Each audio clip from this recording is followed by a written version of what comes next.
হায়দ্রাবাদ টেস্টে রানের পাহাড় গড়েছে ভারত। কোহলির ডাবল সেঞ্চুরিতে 687 রানে প্রথম ইনিংস ঘোষণা। দ্বিতীয় দিন শেষে 646 রানে পিছিয়ে বাংলাদেশ। বিশ্বকাপ বাছাই পর্বে নিজেদের তৃতীয় ম্যাচে স্কটল্যান্ডকে 7 উইকেটে হারিয়েছে বাংলাদেশ। সকালে দক্ষিণ আফ্রিকার মুখোমুখি হবে রোমানারা।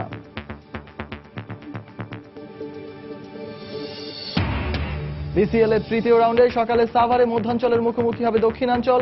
ফতুল্লায় পূর্বাঞ্চলের বিপক্ষে লড়বে উত্তরাঞ্চল। ইংলিশ প্রিমিয়ার লিগের শনিবার আলাদা ম্যাচে মাঠে নামবে ম্যানচেস্টার ইউনাইটেড, আর্সেনাল ও টটেনহাম। লা লিগায় আলাভেসের মুখোমুখি হবে বার্সেলোনা।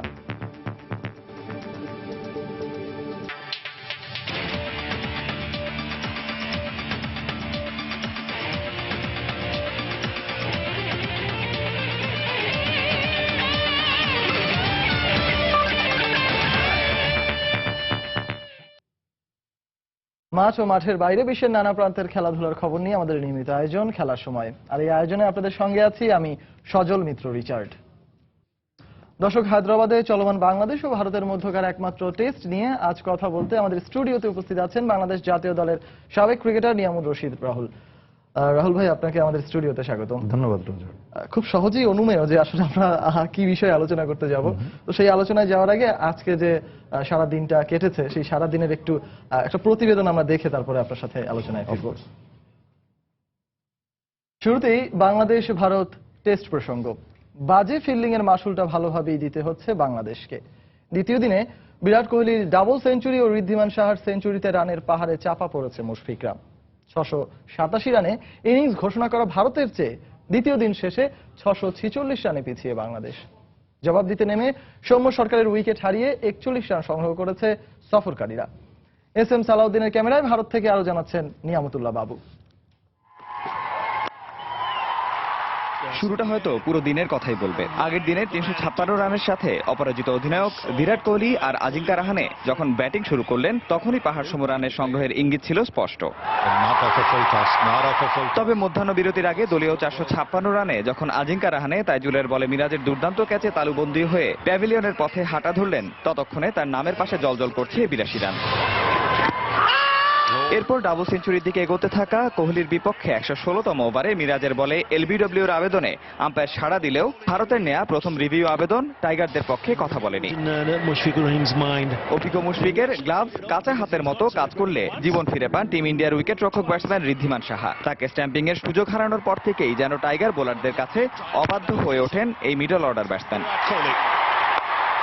তাকে সঙ্গ দেয়া বিরাট অবশ্য ততক্ষণে পৌঁছে গেছেন 200 রানের কোটায়। গড়েছেন ব্র্যাডম্যান ও দ্রাবিড়ের পর তৃতীয় ব্যাটসম্যান হিসেবে টানা 3 ইনিংসে ডাবল সেঞ্চুরির রেকর্ড। 204 রানে যখন তাইজুল ইসলামের এলবিডব্লিউ এর আবেদনে কাটা পড়েন কোহলি, তখন ভারতের দলীয় সংগ্রহ 495 রানের পাহাড় চূড়ায়। এরপর অশ্বিন 34 রান করে ফিরে গেলেও বাকি সময় দলের রানের চাকা সচল রাখেন ক্যারিয়ারে পঞ্চম টেস্ট 50 করা রবীন্দ্র জাদেজা।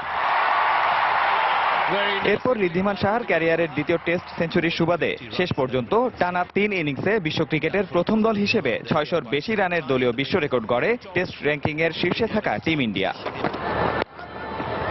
প্রতিপক্ষের করা 6 উইকেটে 687 রানের পাহাড়সম স্কোরের বিপরীতে ভালো সূচনা করেন দুই টাইগার ওপেনার তামিম ইকবাল ও সৌম্য সরকার। তবে দিনের শেষ প্রান্তে উমেশ যাদবের বলে দলীয় 38 রানে সৌম্যের উইকেট হারিয়ে আরও একটি আক্ষেপময় দিন শেষ করে টাইগাররা। বিরাট কোহলির 2 রেকর্ডের দিনে যোগ হয়েছে টিম ইন্ডিয়ার বিশ্ব রেকর্ডের। আর এই রেকর্ডের দিনে একের পর এক হতাশা ছিল টাইগারদের জন্য। তৃতীয় দিনে বাংলাদেশের ব্যাটিং লাইন আপ সেই হতাশা কাটিয়ে উঠতে পারবে কিনা এমন প্রশ্ন এখন সবার মনে। হায়দ্রাবাদের রাজীব গান্ধী স্টেডিয়াম থেকে নিয়ামতুল্লাহ বাবু, সময় সংবাদ, ভারত। দর্শক, আমরা সরাসরি আলোচনায় চলে যাচ্ছি আজকের অতিথির সঙ্গে। রাহুল ভাই, প্রশ্ন হয়তো খুব বেশি বড় করে করব না, কারণ যে কোনো টেস্টের আগে সাধারণত সব দলেরই একটা কিন্তু পরিকল্পনা থাকে। সেই পরিকল্পনার জায়গায় দ্বিতীয় দিন শেষে বাংলাদেশ কতটুকু সফল? ধন্যবাদ আপনাকে। সফল তো ডেফিনেটলি স্কোর কার্ড দেখলেই বোঝা যাচ্ছে যে কতটুকু সফল বাংলাদেশ। এখানে যদি আপনি পর্যায়ক্রমে যদি আপনি বলতে পারেন, হ্যাঁ, ফিল্ডিং, যেটা আপনি প্রথমেই বলেছেন যে ফিল্ডিং এর জন্য অনেক কিছু আমরা অনেক পাহাড় সমান চাপে পড়ে আছি। বাট এখানে একটা জিনিস যেটা যে সবকিছুর মধ্যেই কিন্তু আমরা যদি একটু পিছিয়ে তাকিয়ে দেখি যে নিউজিল্যান্ড সিরিজে আমরা কিন্তু নিউজিল্যান্ড সিরিজে ঠিক এরকম অবস্থা থেকে কিন্তু আমরা 600 রানের কাছাকাছি রান করেছিলাম। এবং আপনি যদি দেখেন যে প্রথমে আমরা যদি একটু ভাগ করে দেখি যে বলাররা কতটুকু ঠিক মতন জায়গায় বল করেছে কিনা, সেখানে আপনি যদি আমাদের যে মেইন বলার সাকিব, তাকে ঠিক সাকিবময় রূপে দেখা যায় নাই হিয়ার অ্যান্ড দেয়ার, বাট সাকিবের ঠিক একদম মানে যতটুকু না বলা যায় ঠিক তার থেকে অনেক খারাপ বোলিং করেছে। সেই সাথে আপনি অন্যান্য যে বলার তাইজুল একদিক দিয়ে আটকে রাখার কথা ছিল, সেটাও করতে পারে নাই। কিছু কিছু ভালো বোলিং করেছিল তাসকিন, সেক্ষেত্রে পরবর্তীতে দেখা যাচ্ছে যে সে 9 ওভারে আরো অনেক বেশি রান দিয়েছে, অনেক শর্ট পিচ বল করেছে। অন্যান্য বোলিং এর যে চ্যানেল যেটা থাকে, যে ব্যাটসম্যানকে অ্যাটলিস্ট একটা ব্লক করে রাখা বা রান আটকে রাখা, এই ধরনের যে একটা চিন্তা যেটা থাকলো, তাহলে যদি থাকতো তাহলে হয়তো এরকম পাহাড় সমান রান হয়তো হতো না। বাট তারপরও উইকেটের যদি বিচরণ যদি আপনি দেখেন, তাহলে বোঝাই যাচ্ছে যে এখানে শুধু সেকেন্ড ডে না, আগামীকালকের দিনটাও কিন্তু ব্যাটসম্যান ফেভারে থাকবে। সেক্ষেত্রে বাংলাদেশের কিন্তু এখনো হাতে 9টি উইকেট আছে। আমাদের বড় বড় যারা রান করা অভ্যস্ত, সাকিব আছে, তামিম আছে, মাহমুদুল্লাহ আছে, তারা যদি তাদের নিজস্ব গতিতে যদি তারা বা নিজস্ব স্টাইলে বুঝে টেস্টের যে ডেপথ, এটা যদি বুঝে তারা যদি তাদের ডেলিভারিটা ঠিক মতন দিতে পারে, তাহলে এখনো কিন্তু আমরা ব্যাকফুটে যাই নাই। বিকজ আমাদের করার সামর্থ্য আছে, উইকেট আমাদের ফেভারে আছে। যদি আমরা ভারতীয় ব্যাটসম্যানদের যদি একটু ফলো করি, যে বিরাট কোহলি 119 রানে অপরাজিত থেকে পরবর্তীতে তারা কিভাবে সেটা ডাবলে পরিণত হয়েছে, এইটা দেখেও কিন্তু আমাদের অনেক কিছু শেখা আছে। যদিও এখনো সবাই বলছি যে 17 বছর পরে আমরা টেস্টে আরো কিছু শেখা বাকি আছে কিনা, আমি বলবো যে প্রতিটা দিন প্রতিটা মুহূর্ত শেখা আমাদের জন্য দরকার আছে, বিকজ আমরা টেস্ট অনেক কম খেলি। রাহুল ভাই, এটা একদম সত্য কথাই হয়তো বলেছেন যে আমরা টেস্ট অনেক কম খেলি, কিন্তু আমার কাছে তাহলে এই টেস্ট কম খেলার বিষয়ে যদি আপনি আলোচনার প্রসঙ্গে উঠে আসেন, তাহলে এই প্রশ্নটা অবশ্যই করা খুবই প্রয়োজন বলে মনে করছি। সেটি হচ্ছে গিয়ে ভারতীয় দলের এখন যদি স্কোয়াডটা দেখে থাকেন আপনি, সেখানে বিরাট কোহলি তিনি 53টি টেস্ট খেলেছেন মাত্র। দলের অধিকাংশ খেলোয়াড়ই, বিরাট কোহলি এখন অধিনায়ক, কিন্তু তিনি হচ্ছেন গিয়ে এই দলের ভিতরে টেস্টে দলীয় মানে ব্যক্তিগত সংগ্রহের ক্ষেত্রে সবচেয়ে বেশি রান সংগ্রাহক। তার রানও হচ্ছে 4000 প্লাস, 5000 এখন পর্যন্ত হয়নি। বাংলাদেশ দলও সাকিব আল হাসান, মুশফিকুর রহিম, মাহমুদুল্লাহ, রিয়াদ, তারাও কিন্তু 3, 4, 5000 এই রানের ঘরগুলোর মধ্যে আছেন। তামিম ইকবালও আছেন। তো সব মিলিয়ে আপনি যদি অভিজ্ঞতার ক্ষেত্রে বলেন, তারাও যে বাংলাদেশও যে খুব একটা পিছিয়ে, সেটি কিন্তু বলা যাবে না। তাহলে এই ব্যাপারটাকে বা এই যুক্তিটাকে কিভাবে খণ্ডাবেন? এই জন্যই আমি বলছিলাম যে যদি আপনি বিরাট কোহলির কথা চিন্তা করে দেখেন,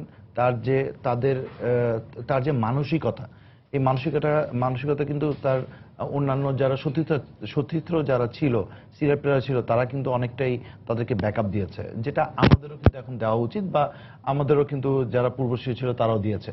বাট ডেলিভারিটার করার যে ইচ্ছা বা সামর্থ্য, সেটা কিন্তু যার রেসপেক্টিভ প্লেয়ারদের উপরেই কিন্তু উচিত, বা মেন্টালিটিতে তার কতটুকু ডেলিভারি দেওয়ার আছে, এটা ইচ্ছার উপর নির্ভর করে। অনেকের ইচ্ছা করে, অনেকের ইচ্ছা হয় না। আর আমাদের ওইটাই বললাম যে যদি আমরা বিরাট কোহলিকে যদি আমরা ফলো করে থাকি, বা ফলো করা এখন উচিত, বিকজ আপনি যদি এখন টপ মোস্ট দুটো ব্যাটসম্যানের কথা যদি আপনি বলেন ওয়ার্ল্ডের, তাহলে বিরাট কোহলি, আমি বলবো বিরাট কোহলি নাম্বার 1। আপনি যে কোনো সিচুয়েশনে, in T20 cricket, in one day, in test, যে কোনো ফরম্যাটেই নাম্বার 1। এবং তাকে হোম এবং অ্যাওয়ে দু ক্ষেত্রেই হয়তো এটা বিবেচনা। অস্ট্রেলিয়ার সাথে তার 6টি টেস্ট সেঞ্চুরি আছে। এই ধরনের ব্যাটসম্যানকে যদি আমরা ফলো করি, ফলো তো বেশি কিছু করা দরকার না, তার ইনিংস বিল্ড আপটা আপনি দেখেন, সে 204 রান করছে, মাত্র 24টা 4 মেরেছে, একটা 6 কিন্তু তার মধ্যে নাই। তাতেই বোঝা যায় যে তার আগ্রহটা কত। আমাদের বড় ইনিংস খেলা, লম্বা ইনিংস খেলা, এখানে আমাদের সেকেন্ডে চলেছে, এখনো 3টা দিন বাকি। Forget about the ওভার্স, forget about the runs, আমরা যা করেছি ফরগেট অ্যাবাউট। এখন যদি আমরা ইন্ডিভিজুয়াল পারফরমেন্সটা যদি আমরা করতে পারি, তাহলে দেখবেন যে দলীয় পারফরমেন্সটাও কিন্তু অটোমেটিকলি এখানে হচ্ছে। So we need a very good partnership. এবং সব থেকে যেটা ভেরি ইম্পর্টেন্ট, যেটা আমি মনে করি, যারা 50 করেছে তাদেরকে সেটা 100, যারা 100 করবে তাদেরকে 150। এখানে কোনো মানে ইনিংসটাকে আসলে লম্বা করার জন্য, ক্যারি অন করার জন্য যেটা করা Exactly. প্রয়োজন সেটাই আমাদের শিখতে হবে। Exactly. বিরাট কোহলির কথা বলছিলেন, অধিনায়কত্ব পাওয়ার পর গত বছর থেকে শুরু করে এখন পর্যন্ত 4-4টে ডবল সেঞ্চুরি করে ফেলেছেন। সর্বোচ্চ 5টি ডবল সেঞ্চুরি অধিনায়ক হিসেবে রয়েছে ব্রায়ান লারা, ব্রায়ান লারা। এবং তারপরে একাধারে 4টি রয়েছে গিয়ে অস্ট্রেলিয়ার মাইকেল ক্লার্ক, তারপর স্যার ডন ব্র্যাডম্যানের সাথে কোহলিও সেখানে যুক্ত হয়েছেন, যুক্ত গ্র্যাম হয়েছে। স্মিথেরও আছে, দক্ষিণ রাহুল আফ্রিকায়। দ্রাবিড়ের আছে। রাহুল দ্রাবিড়ের আছে। তো আমরা এই বিষয়ে আরো আপনার সাথে আলোচনা করব আজকে পোস্ট ম্যাচে। আমরা দেখতে চাই যে আসলে ভারতীয় দলের কে কথা বলেছেন এবং বাংলাদেশ দলের হয়ে কে কথা বলেছেন এবং কি কথা বলেছেন সেটা দেখে আবার আসছি। এদিকে শনিবার দ্রুতই বাংলাদেশের সব উইকেট তুলে নিতে চায় ভারত, এমনটাই জানিয়েছেন দলের উইকেট রক্ষক ব্যাটসম্যান ঋদ্ধিমান সাহা। তবে এই উইকেটে দেখে শুনে খেলেই বড় স্কোর করা সম্ভব, তাই তো বাংলাদেশি ব্যাটসম্যানদের কোনো সুযোগ দিতে নারাজ ঋদ্ধিমান। আর টাইগার দলের অলরাউন্ডার মেহেদী মিরাজ জানিয়েছেন আপাতত সেশন বাই সেশন ব্যাটিং এর কথাই ভাবছে বাংলাদেশ। আমরা লাস্ট টেস্টগুলোতে ভালো খেলেছি। দেখেন নিউজিল্যান্ডও কিন্তু আমরা অনেক রান করেছি, 596 রান করেছি, বাট আমাদের কনফিডেন্ট আছে ব্যাটসম্যানরা যদি ভালো ব্যাটিং করে, যেমন টপ অর্ডার ব্যাটসম্যানরা যারা আছে, আমাদের বিশ্বাস আছে যে আমরা এখান থেকে বড় যদি রান করতে পারি তাহলে ইনশাআল্লাহ আমরা ব্যাক করব। अप्रोच मैंने वो मैच में जैसे सेकंड इनिंग में किया था। দেখুন, গত 2 দিনে উইকেটের আচরণ দেখে আমার মনে হয় না এখানে বোলারদের জন্য বাড়তি কোনো সুবিধা রয়েছে। তাই তো বাংলাদেশি ব্যাটসম্যানদের বিপক্ষে আমাদের বোলারদের সঠিক স্থানে বল করতে হবে, আর কোনো ভুল করলে চলবে না। প্রথম সেশনটা খুবই গুরুত্বপূর্ণ আমাদের জন্য। पॉजिटिव इंटेंट ही कैरी किया था। দর্শক, আমরা আবারও সরাসরি চলে যাচ্ছি রাহুল ভাইয়ের কাছে। রাহুল ভাই, আমরা একটু আগে বিরাট কোহলির কথা বলছিলাম। তো যাই হোক, এখন বড় স্কোরের নিচে বাংলাদেশ যে চাপাটা পড়েছে, এখানে যদি প্রথম আমরা দায়ী করতে যাই তাহলে অবশ্যই বাংলাদেশের ফিল্ডিংকে দায়ী করতে হয়। আপনার সাথে বোধহয় আমি অফিয়ারও কথা বলছিলাম এই বিষয়ে, যে শুধু এই টেস্ট ম্যাচে নয়, আমরা সাম্প্রতিক সময়ে বেশ কিছু টেস্ট ম্যাচ দেখেছি, শুধু টেস্ট নয়, ওয়ানডে এবং টি-20তেও দেখেছি যে এই ফিল্ডিং এর কারণে আমাদের খুব ক্লোজ ম্যাচ আমাদের হাতছাড়া হয়ে গেছে। হয়তো আমরা 20-25 কিংবা 30-40টা রানও হয়তো বেশি দিয়ে ফেলেছি। এই জায়গাটাতে আসলে কি করা প্রয়োজন? আমরা শুনতে পাচ্ছি খুব বেশ কিছুদিন ধরেই জন্টি রোডসের কথা, বাংলাদেশ দলের সাথে তিনি যুক্ত হবেন। তবে তার আগে এখন আপনার কাছে কি মনে হচ্ছে, কোনো পরামর্শ যদি থাকে? দেখেন, এই ফিল্ডিং এমন একটা জিনিস যেটাতে আপনি কখনোই কোনো সময় আপনি নিজেকে হাইড করতে পারবেন না। আপনাকে যে কোনো সময় যে কোনো পরিস্থিতির মোকাবেলাতে আপনি ফিল্ডিং করতেই হবে। ব্যাটিং এর ক্ষেত্রে সেটা আপনি হয়তো অনেক সময় অনেক কিছু করতে পারেন, বোলিং এর ক্ষেত্রেও সেটা নিজস্ব ব্যাপারে। ফিল্ডিং এমন একটা জিনিস যেটা পুরোপুরি আপনার নিজের ইচ্ছার উপরে। এখানে আপনি যত বড় ঝন্টি রোডস হোক বা আমাদের কোচ আগেকার যে সালাউদ্দিন ভাই ছিলেন উনি হোক না কেন, সালাউদ্দিন ভাইয়ের সময় বাংলাদেশের ক্রিকেটের ফিল্ডিং এর যে উত্তরণটা এবং যে ইমপ্রুভমেন্টটা হয়েছিল সেটা কিন্তু এখন থেকে পরবর্তীতে যতগুলি ফিল্ডিং কোচ এসছে দিন দিন ডিমোলিশ হচ্ছে বাংলাদেশের। তখন হয়তো আমরা ম্যাচ জিততাম না, কিন্তু ফিল্ডিং এর কিন্তু অনেক প্রশংসা ছিল বাংলাদেশ টিমের। এখন এটা হচ্ছে বিকজ আমার মনে হয় যে এখানে কিছু কনসেন্ট্রেশনের প্রবলেম আছে, প্র্যাকটিসের ধরনটা একটু হয়তো একঘেয়েমি হয়ে যাচ্ছে। এই জন্য প্লেয়াররা হয়তো নতুন নতুন কোনো সেশন বা নতুন নতুন কোনো অ্যাক্টিভিটিস হয়তো করলে আমার মনে হয় যে এই জিনিসটা আরো বেশি ইমপ্রুভ হবে। আমি যেটা বলতে চাচ্ছি যে এখানে আপনাকে ফিল্ডিং এর উপরে আরেকটু বেশি জোর দেওয়া লাগবে, যাতে করে আপনার এটাকে একটা নর্মাল ব্যাটিং বোলিং এর মতন যাতে একটা ইউজ টু হয়। এই বিষয়ে আমার আরো কিছু প্রশ্ন আছে, যেহেতু ফিল্ডিং এর ব্যাপারে আপনি একদম ভেতরে কিছু কথা বলছেন, অনেক ডেপথে চলে যাচ্ছেন। তবে আমরা আবারও চলে যাচ্ছি আলোচনায়। রাহুল ভাই, আমরা বিরতিতে যাওয়ার আগে যে কথাগুলো নিয়ে আলোচনা করছিলাম সেটা হচ্ছে যে এই যে বাংলাদেশ দলের ফিল্ডিং, আজকে যদি বাংলাদেশ দলের বিপক্ষে ভারতের এত বিশাল স্কোর গড়ার পেছনে বড় কোনো অবদানের কথা বলতে হয়, তাহলে বিরাট কোহলির কিংবা ঋদ্ধিমান সাহার ব্যাটিং এর পাশাপাশি চলে আসবে বাংলাদেশ দলের বাজে ফিল্ডিং। তো এই টেস্ট কেন্দ্রিক, আমরা একটু আগে যেটা কথা বলছিলাম সেটা হচ্ছে ওভারঅল সাম্প্রতিক পারফরমেন্সের বিচারে ফিল্ডিং নিয়ে, শুধু এই টেস্ট কেন্দ্রিক যদি ফিল্ডিং এর কথাটা জিজ্ঞাসা করা হয়, এই বাজে ফিল্ডিং এর খেসারত পরবর্তীতে কি দিয়ে আসলে পুষাবে, বা এটার আসলে সলিউশনটা কি এখন? দেখেন, যেটা হয়ে গেছে সেটা হয়ে গেছে, এটা তো আপনি এখন ফিরে পাবেন না। বাট আমরা আমাদের যেটা আমি আগে বলেছিলাম যে এখনকার যে ব্যাটিং এর এবং ঋদ্ধিমান সাহা সংবাদ সম্মেলন কিন্তু একই কথাই বলেছে যে বলারদের কিন্তু আসলে উইকেটে এখন কোনো কিছু নাই। অ্যাজ পার যদি আপনি থার্ড ডের কথাও যদি বিবেচনা করেন, নেভার নো ফোর্থ ডে বা ফিফথ ডেতে কি ধরনের উইকেটের হবে। আপনারা যদি সেশন বাই সেশন যদি এখন আপনি ব্যাটিং করতে পারেন, তাহলেই আপনি আমরা যদি অ্যাটলিস্ট ফল ওয়ানটা যদি আমরা সেভ করতে পারি, আমাদের প্রথম টার্গেটটা থাকবে হলো ফল ওয়ানটা, যাতে করে আমরা এড়াতে পারি। এবং যাতে সেটা করে- কিছুটা হলো আত্মবিশ্বাস হয়তো বাড়াবে। অনেকটাই। আপনি এটা আমি আগে বলেছি যে দেখেন আমাদের কোয়ালিটি ব্যাটসম্যান আছে, ডেলিভারি দিতে পারে, ইচ্ছা যদি করে তাহলে বাংলাদেশ আপনি একটু আমরা আসলে উদাহরণ টানতেই হয় অনেক সময়। আপনি দেখবেন যে খুলনায় যে আমরা পাকিস্তানের সাথে যে ম্যাচটা খেলেছিলাম, আমাদের ইমরুল এবং তামিমের কিন্তু ঠিক এরকমই কিন্তু একটা বড় পার্টনারশিপ, 312 রানের একটা এই অনবদ্য পার্টনারশিপটাই partnership ছিল। কিন্তু আমাদেরকে এখন ফিল্ডিং যে আমরা ভুলগুলি করেছি সেটাই কিন্তু আপনাকে এখন দিতে পারে। মুশফিক একটা বড় হয়তো ভুল করতে পারে, ক্রিকেট লাইফে এরকম একটা দুটো হয়, কিন্তু মুশফিক কিন্তু আমাদের কিন্তু বাংলাদেশ টিমে কিন্তু অনেক কিছু দিয়েছেন। হি ইজ এ ক্যাপ্টেন, সে কিন্তু অনেকটাই কিন্তু সামনে থেকেও নেতৃত্ব দিয়েছে।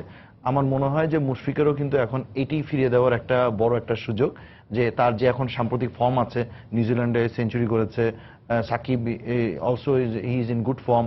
এই জিনিসগুলি দিলেই কিন্তু আপনি দেখবেন যে সারা দিনটা যদি আমরা কাটিয়ে দিতে পারি, হয়তো একটা দুটো উইকেট যদি আমরা যেতেও পারে, বাট বড় রান আমরা যদি কালকে ওভার প্রতি 3 রানও যদি হয়, যদিও এই উইকেটে 4 রান করাটা ভেরি ইজি, বাট আমরা যদি ম্যাজিক ফিগার 3 রানও যদি আমরা করি, তাহলে দেখবেন যে আমরা থার্ড ডে বা ফোর্থ ডেতে আপনারা দেখবেন যে আমরা আর একটা বড় রান করার একটা হয়তো সামনে থাকবো। যদি স্কোর বোর্ডে 500 প্লাসের উপরে যদি আমরা রান করতে পারি, তাহলে দেখবেন যে এই টেস্টের থেকে আমরা যতটুকু না সেকেন্ডে 2 দিনের মধ্যে যা যা হারিয়েছি তার থেকে হয়তো তখন হয়তো আমরা ফেরত পাবো।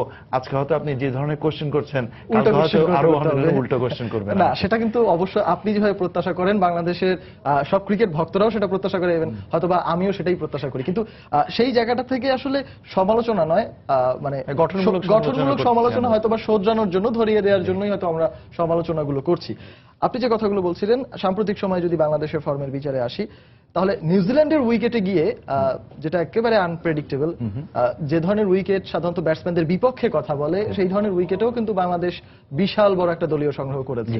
সাকিবের আউটস্ট্যান্ডিং একটা ইনিংস আমরা দেখেছি, মুশফিকও সেখানে ছিলেন।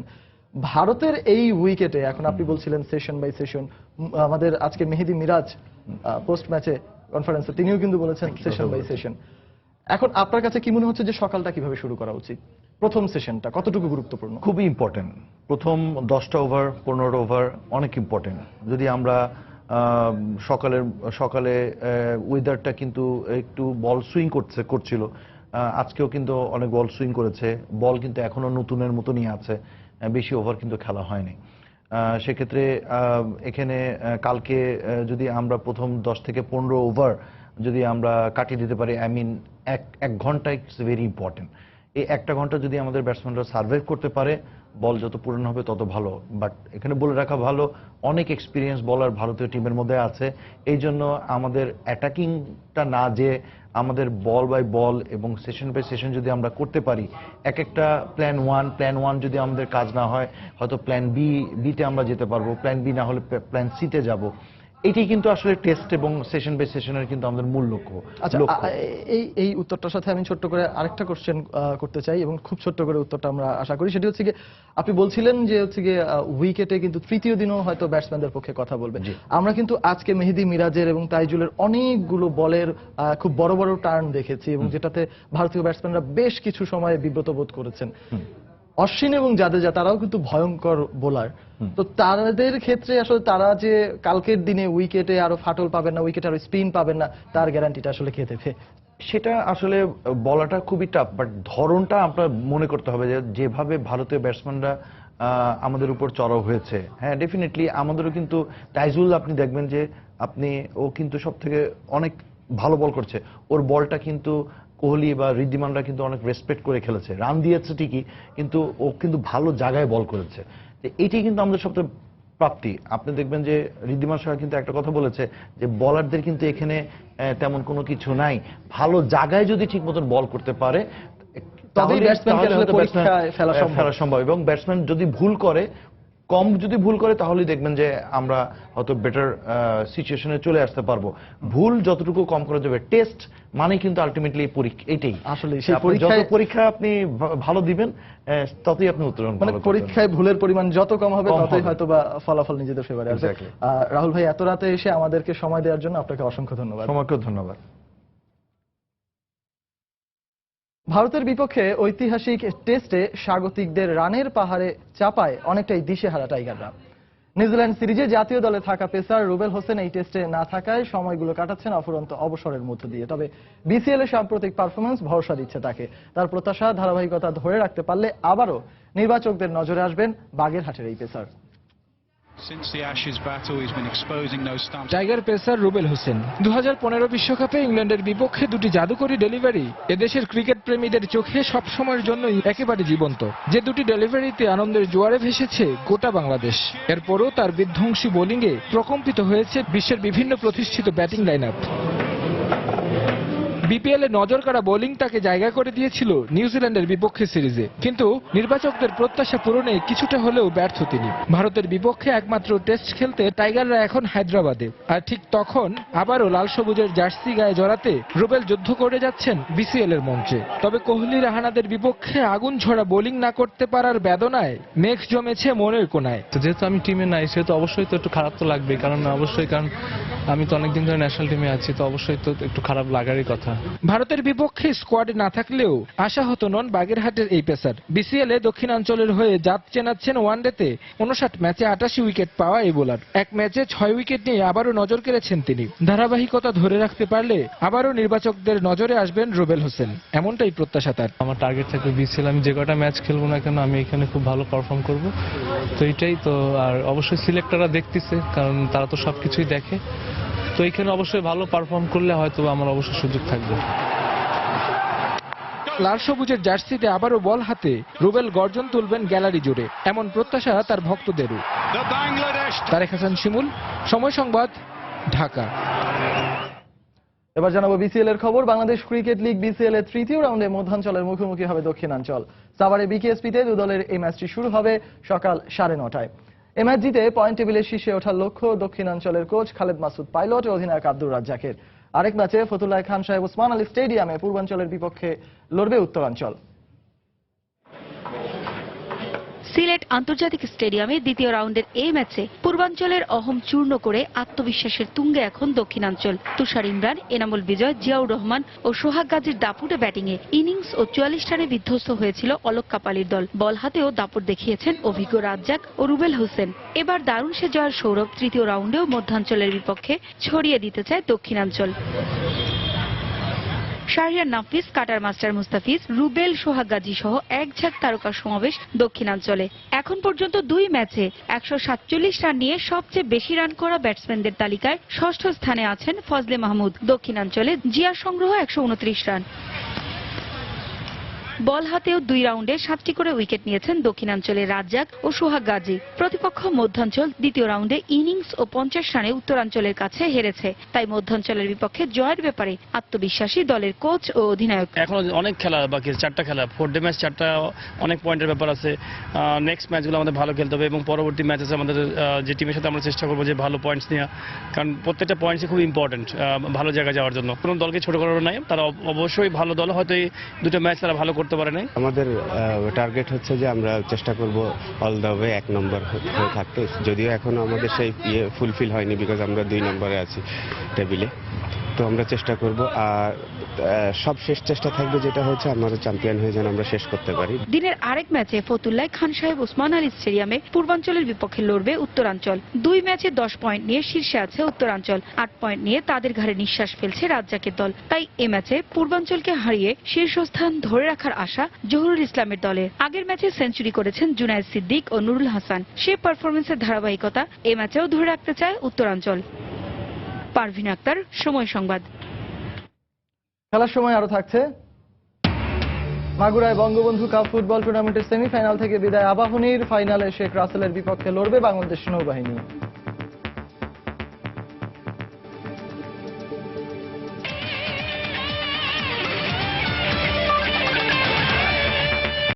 নারী বিশ্বকাপ বাছাই পর্বের খবর। প্রত্যাশিত জয় পেল বাংলাদেশ। নিজেদের তৃতীয় ম্যাচে স্কটল্যান্ডকে 7 উইকেটে হারিয়েছে টাইগার্সরা। টস জিতে আগে ব্যাট করতে নেমে সবকটি উইকেট হারিয়ে মাত্র 140 রান সংগ্রহ করে স্কটল্যান্ডের মেয়েরা। জবাবে 12 ওভার 3 বল হাতে রেখেই জয়ের লক্ষ্যে পৌঁছে যায় রোমানারা। কলম্বো ক্রিকেট ক্লাব মাঠে ব্যাট করতে নেমে বাংলাদেশের বোলারদের তোপের মুখে পড়ে স্কটল্যান্ডের মেয়েরা। দলীয় মাত্র 4 রানি ওপেনার সারা ব্রাইসকে ফেরান পান্না ঘোষ। তবে ক্যারি অ্যান্ডারসন ও রাচেল স্কোলসের 57 রানের জুড়িতে কিছুটা প্রতিরোধের চেষ্টা করে স্কটল্যান্ড, কিন্তু সালমা খাতুনের বলে স্কোলস সাজঘরের পথ ধরলে ধস নামে স্কটিশদের ব্যাটিংয়ে। ব্যাটারদের আসা যাওয়ার মিছিলে 140 রানই থামে তাদের ইনিংস। বল হাতে খাদিজা ও সালমা নেন 3টি করে উইকেট। জবাবে ব্যাট করতে নেমে 32 রানের শারমিন সুলতানা ও সানজিদার উইকেট হারিয়ে খানিকটা হোঁচট খায় বাংলাদেশও। দলীয় 68 রানে ফেরেন শারমিন আক্তারও, কিন্তু এরপর ফারজানার সঙ্গে 75 রানের জুটি গড়ে জয় নিয়েই মাঠ ছাড়েন অধিনায়ক রুমান আহমেদ। হাফ সেঞ্চুরি পূর্ণ করা ফারজানা 53 ও রুমানা অপরাজিত থাকেন 38 রানে।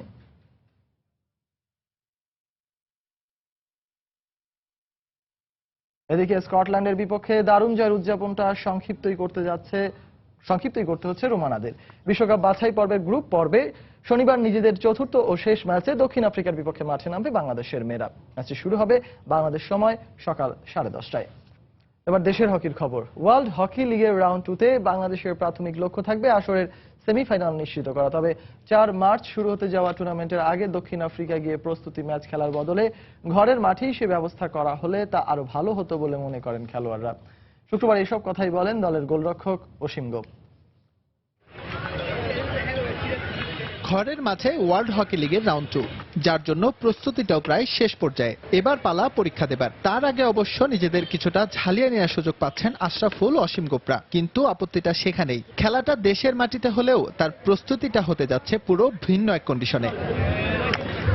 আসরের আগে যে বাংলাদেশ দক্ষিণ আফ্রিকায় প্রস্তুতি ম্যাচ খেলবে এমন পরিকল্পনা ফেডারেশনের অনেক দিনের, কিন্তু তা পিছিয়ে এখন মধ্য ফেব্রুয়ারিতে। তাই স্বাভাবিকভাবে প্রশ্ন উঠেছে সেখান থেকে ফেরার পর খেলোয়াড়দের ভ্রমণ ক্লান্তি নিয়ে। আর তাই বিদেশের বদলে তারা প্রস্তুতি ম্যাচ খেলতে চান দেশের মাটিতেই। সাউথ আফ্রিকা যাবো ঠিক আছে, কিন্তু আমরা আর্লি চলে আসবো। কয়েকটা আমরা ম্যাচ খেলবো, প্র্যাকটিস ম্যাচ। যারা টিমগুলো আগে আসবে, আমাদের অনেক টিম মেবি আগে নিয়ে আসলে পরে ওদের সাথে আমাদের ফেডারেশন কথা বলে আমাদের কয়েকটা প্রস্তুতি ম্যাচ এই জায়গার মধ্যে ইনভলভ হবো আর কি। আমরা ওয়ার্ল্ড হকি লিগে কানাডার নাম প্রত্যাহারের পর সে জায়গায় অন্তর্ভুক্ত হয়েছে মালয়েশিয়া। এছাড়াও গ্রুপ প্রতিপক্ষ হিসেবে বাংলাদেশ পাচ্ছে মিশর কিংবা ওমানের মতো শক্তিশালী দলকে। তাই প্রত্যাশার পারদটা আকাশচুম্বী না করে সেই সীমারেখাটা সাধ্যের মধ্যেই রাখতে চান খেলোয়াড়রা। প্রথম টার্গেটই হয়েছে আমরা সেকেন্ড হওয়া। এটা কিন্তু আমি বলি নাই যে আমি মালয়েশিয়াকে হারাবো।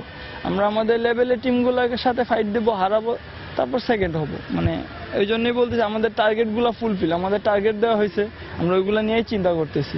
8 দলের অংশগ্রহণে শুরু হতে যাও এই আসরে বাংলাদেশ চ্যাম্পিয়ন কিংবা রানার্স আপ হলে সুযোগ পাবে সরাসরি বিশ্বকাপে অংশ নেয়ার। এস এম ইকবাল, সময় সংবাদ, ঢাকা। এবার জানাবো দেশের ফুটবলের খবর। মাগুরায় অনুষ্ঠিত বঙ্গবন্ধু কাপ ফুটবল টুর্নামেন্টের দ্বিতীয় সেমিফাইনালে টাই ব্রেকে ঢাকা আবাহনীকে 2-1 গোলে হারিয়েছে বাংলাদেশ নৌবাহিনী। ফাইনালে আগামী রোববার শেখ রাসেলের মুখোমুখি হবে তারা। মাগুরায় মুক্তিযোদ্ধা আসাদুজ্জামান স্টেডিয়ামে ম্যাচের শুরু থেকেই আক্রমণ পাল্টা আক্রমণে জমে ওঠে খেলা। 20 ও 22 মিনিটে গোলের দুটি সুযোগ তৈরি করে ধানমন্ডির জয়ান্টরা। তবে এই যাত্রায় নৌবাহিনী ত্রাতা হয়ে আসেন গোলরক্ষক সোহেল। এরপর দুদল গোলের কিছু সহজ সুযোগ নষ্ট করলে ম্যাচ গড়ায় টাই ব্রেকে, যেখানে নৌবাহিনীর হয়ে ইয়াসিন ও ইব্রাহিম এবং আবাহনীর হয়ে ফয়সাল গোল করেন। শিরোপার লড়াইয়ে নৌবাহিনী লড়বে শেখ রাসেল ক্রীড়াচক্রের বিপক্ষে। যদিও প্রথম সেমিফাইনালে টাই ব্রেকে শেখ রাসেলকে 6-7 গোলে হারিয়েছিল ঢাকা মোহামেডান। তবে ওই ম্যাচে সিও জুনাপিও এবং মোস্তফা নামের 2 অবৈধ খেলোয়াড় খেলায় মোহামেডান। ফলস্বরূপ শেখ রাসেলকে 2-0 গোলে বিজয়ী ঘোষণা করে টুর্নামেন্ট কমিটি।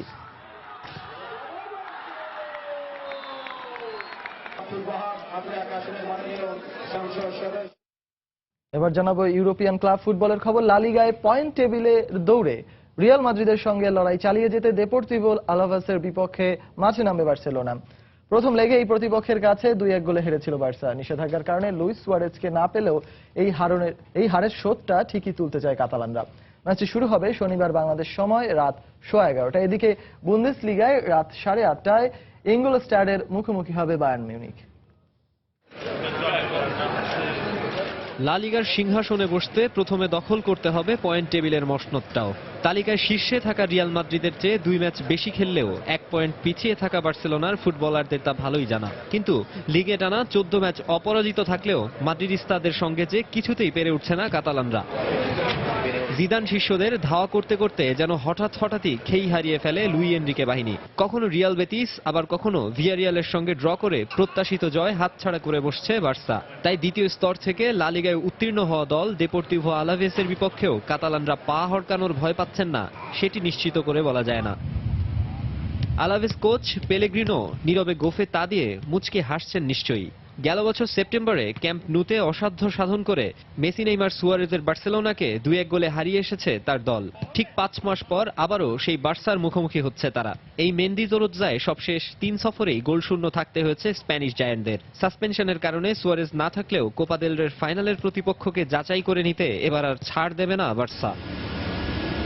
স্পেনে একটু আধটু অঘটন ঘটে রিয়াল বার্সা শাসনের সমাপ্তির কানাঘুষা উঠলেও জার্মানিতে সেটি একেবারেই একঘেয়ে। বুন্দেসলিগার শিরোপা আর বায়ার্ন মিউনিখ যেন একে অন্যের পরিপূরক। 19 ম্যাচে 46 পয়েন্ট নিয়ে এ মৌসুমেও অনুমিতভাবেই শীর্ষে তারা। পরবর্তী ম্যাচের প্রতিপক্ষ ইঙ্গলস্ট্যাডের বিপক্ষে মাঠে নামার আগে দৃশ্যত কোনো মাথা ব্যথা থাকার কথা নয় বাভারিয়ানদের। এ মৌসুমে সমান সংখ্যক ম্যাচ খেলে বায়ার্নের চেয়ে 31 পয়েন্ট পিছিয়ে তলানিতে আছে ইঙ্গলস্ট্যাড। মুখোমুখি 4 দেখায় যে দলটি দুবার বায়ার্নের রক্ষণকে বোকা বানাতে পেরেছে ঠিক, কিন্তু বিপরীতে হজম করেছে 13 গোল। তাই এ ম্যাচে কেউ অঘটনের পক্ষে বাজি ধরলে তা দুঃসাহসী হবে। মাকসুম আলম খান, সময় সংবাদ। এবার টেনিস প্রসঙ্গ। রজার ফেদেরারকে অনুপ্রেরণা হিসেবেই মানছেন বিশ্বের 1 নম্বর টেনিস তারকা অ্যান্ডি মারে। এবারের অস্ট্রেলিয়ান ওপেনে ব্যর্থ হলেও এবছরের আসন্ন গ্র্যান্ড স্ল্যামগুলোতে ভালো করতে চান তিনি। লন্ডনে একটি চ্যারিটি খাদ্য বিতরণী সংস্থার সংবাদ সম্মেলনে অতিথি হিসেবে এসে একথাই জানিয়েছেন এই ব্রিটিশ টেনিস সেন্সেশন। এবছরের প্রথম গ্র্যান্ড স্ল্যাম অস্ট্রেলিয়ান ওপেন, যেখানে চতুর্থ রাউন্ডে নিজের বিদায় ঘণ্টা বাজে বিশ্বের 1 নম্বর টেনিস তারকা অ্যান্ডি মারের। আকাশে উঠতে থাকা নিজের ফর্মটাকে এভাবেই মাটিতে নামতে দেখে নিশ্চয়ই কষ্টের আগুনেই ছটফট করছেন এই ব্রিটিশ সুপারস্টার। বছরের শুরুতেই যে হোঁচট খেয়েছেন তা কাটিয়ে উঠতে নিজের চেষ্টার কোনো ত্রুটি রাখতে চান না 3টি গ্র্যান্ড স্ল্যামের এই মালিক। লন্ডনে একটি চ্যারিটি খাদ্য বিতরণী সংস্থার শুভেচ্ছা দূত হয়েছেন অ্যান্ডি মারে। সংস্থাটির পক্ষ থেকে জনসম্মুখে এসে নিজের মনের কথাটি খুলে বললেন এই ব্রিটিশ তারকা।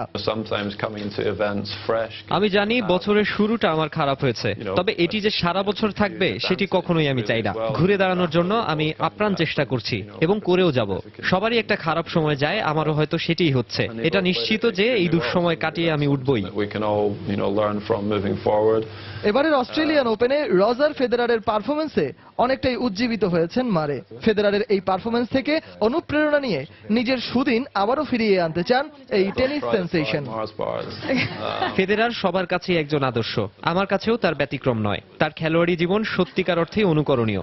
এই যেমন এবারের অস্ট্রেলিয়ান ওপেনের কথা বলতেই হচ্ছে। তিনি যে ধরনের পারফরমেন্স করেছেন তাতে তাকে দেখে আমি অনুপ্রেরণা নিতেই পারি। আসন্ন গ্র্যান্ড স্ল্যামগুলোর পাশাপাশি ডেভিস কাপ সহ সমমানের যে কোনো আসরেও ভালো করতে চান অ্যান্ডি মারে। সজল মিত্র, রিচার্ড, সময় সংবাদ। খেলার সময়ের শীর্ষ সংবাদগুলো জানিয়ে দিচ্ছি আরো একবার।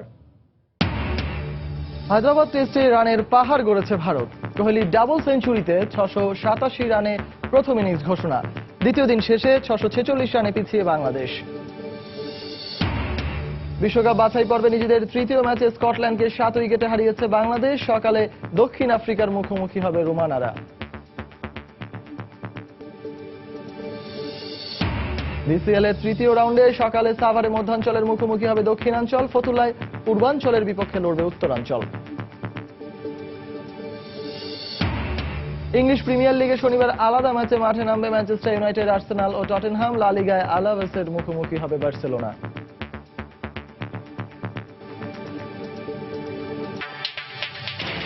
দর্শক, এই ছিল খেলার সময়ের এখনকার আয়োজন। যে কোনো খবর পেতে ভিজিট করুন সময়নিউজ.tv। আর খেলার জগতের সব খবর, সর্বশেষ খবর জানতে সঙ্গে থাকুন সময়।